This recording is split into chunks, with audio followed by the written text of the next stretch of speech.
రీసెంట్‌గా ట్రంప్ ఏమన్నాడంటే, మోడీ అనేది నా బెస్ట్ ఫ్రెండ్. కానీ నేను అన్‌హ్యాపీగా ఉన్నానని మోడీకి తెలుసు.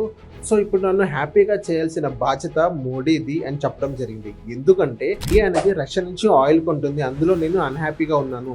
ఇలాగే నేను అన్‌హ్యాపీగా ఉన్నట్లయితే, ఇండియా మీద ఖచ్చితంగా మళ్ళీ టారిఫ్ అనేది మళ్ళీ పెంచబోతున్నామని ట్రంప్ అనేది చెప్పడం జరిగింది.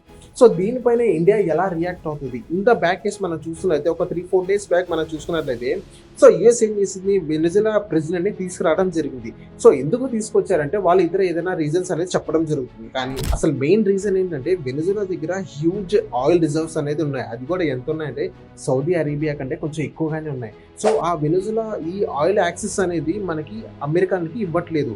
సో, వెనిజులా ఏం చేస్తుందంటే కేవలం ఆయిల్ యాక్సెస్ మొత్తం చైనాకి ఇస్తుంది. సో, యూఎస్ అందుకనే వెనిజులా మీద అంత కోపంగా ఉంది. సో, వేరే ఏదైనా రీజన్స్ తీసుకొచ్చి వెనిజులా ప్రెసిడెంట్‌ని అక్కడ తీసుకురావడం జరిగింది.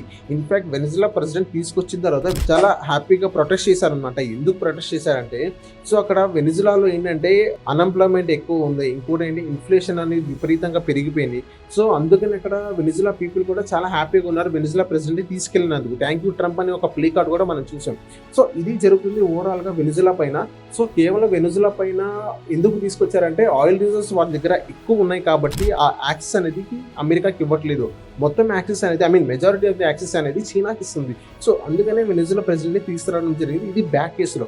సో, ఈరోజు చూసుకున్నట్టే ట్రంప్ ఇండియా పైన ఇలా చెప్పడం జరిగింది. నేను అన్‌హ్యాపీగా ఉన్నాను. నేను హ్యాపీ చేయాల్సిన బాధ్యత వాళ్ళది. లేకపోతే టారిఫ్ మళ్ళీ పెంచుతానని చెప్పడం జరుగుతుంది. సో, ఈ వార్‌లో ఇండియా అనేది ఎలా రియాక్ట్ అవుతుంది?